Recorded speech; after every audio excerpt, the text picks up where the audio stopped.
रांची में छात्रों का प्रोटेस्ट हो रहा है। पूरे प्रोटेस्ट में सभी दल मौजूद दिख रहे हैं, लेकिन नहीं दिख रही है तो कांग्रेस।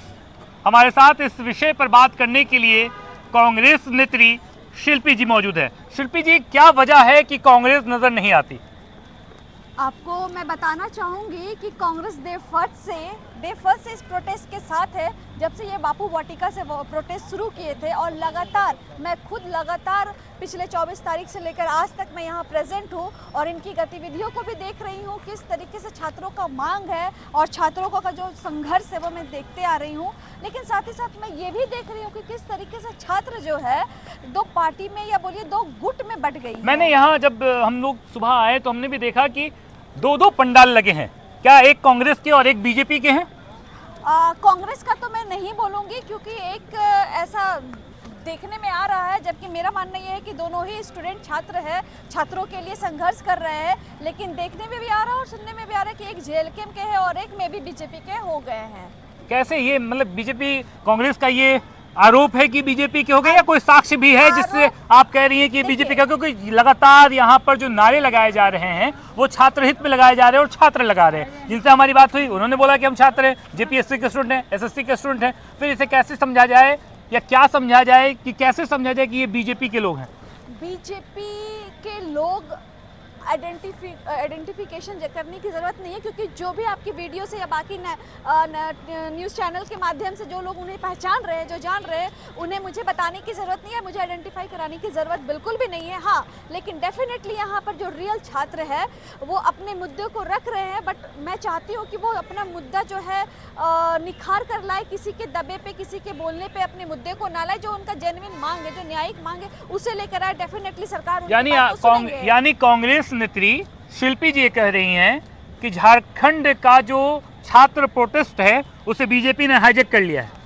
अगर हाईजैक नहीं किया होता तो आज अभी आप देखे होंगे शाम में पूरे के पूरे बीजेपी के विधायक दल, पूरे बाबूलाल मरांडी से लेकर आपके हजारीबाग विधायक से लेकर पुनिया सभी लोग यहाँ पे मौजूद हो गए थे। ऐसा क्या हुआ कि नीट के एग्जाम में कोई एक भी आदमी, एक भी विधायक दल, एक भी बीजेपी का आदमी बोलने वाला नहीं था, और अचानक से जेपीएससी हुआ, अचानक से कांग्रेस, जब राहुल गांधी हमारे जो नेशनल डेलीगेट्स भेजे उसके तुरंत बाद बीजेपी के सारे टीम आ जाते हैं। ऐसा क्यों हो गया? उन्होंने कहा कि विपक्ष हैं, हम अपना काम करने आए हैं।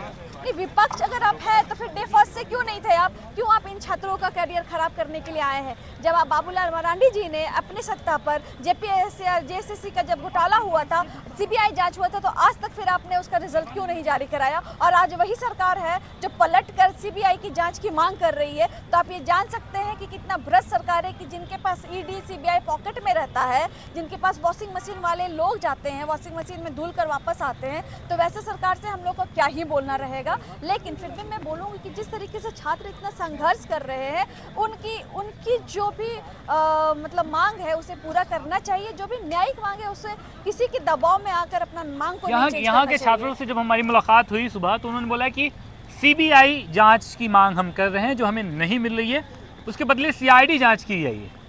इसको लेकर क्या लगता है, कांग्रेस को अपने अलायंस से हेमंत सोरेन से बात नहीं करनी चाहिए कि भाई लोगों ने सीआईडी मांग के बदले सीबीआई मांग की है, आप दे दीजिए?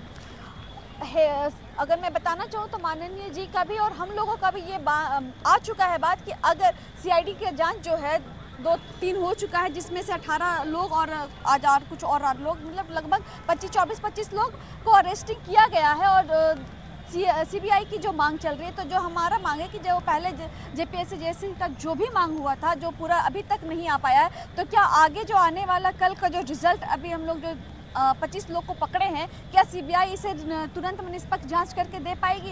कतई नहीं दे पाएगी। तो राज्य सरकार का जो भी ये था, जो सीआईडी है, वो लोग पकड़े हैं, उन्हें इस्तीफा भी दिलाया है, तत्काल उन लोगों को जेल भेजने का काम किया गया है। और साथ ही साथ जो कंपनी को, जो भ्रष्ट, उन लोगों का मांग था कि उस भ्रष्ट कंपनी से उनका छीना जाए, वो भी तत्काल छीना गया। और साथ ही साथ उनके साथ 8 लोगों को भी गिरफ्तार किया गया है। क्या लग रहा है, जिस तरीके से छात्र आंदोलन हो रहा है उसमें आप बोल रही हैं कि बीजेपी ने इस आंदोलन को हाईजैक कर लिया है, अब क्या छात्रों को इंसाफ मिल पाएगा, या फिर राजनीतिकरण होकर ये मुद्दा समाप्त हो जाएगा? देखिए, हम लोग छात्र हैं और छात्र विरोधी ऐसा कोई काम नहीं करेंगे, लेकिन मैं यही बोलना चाहूँगी इन छात्रों से भी कि इन लोगों के इन्फ्लुएंस में नहीं आए और आप जो है आप छात्रों का जो मांग है, जो न्यायिक मांग है, उसे पूरा करने का काम किया जाएगा, क्योंकि छात्र जो है अब किसी का सुनने नहीं जा रहे हो, चाहे किसी भी पार्टी के लोग हो। छात्र अपनी मांग को लेकर अडिग है, दृढ़ है और उनकी जो न्यायिक मांग है, जो जायज़ मांग है, वो पूरा भी होना चाहिए।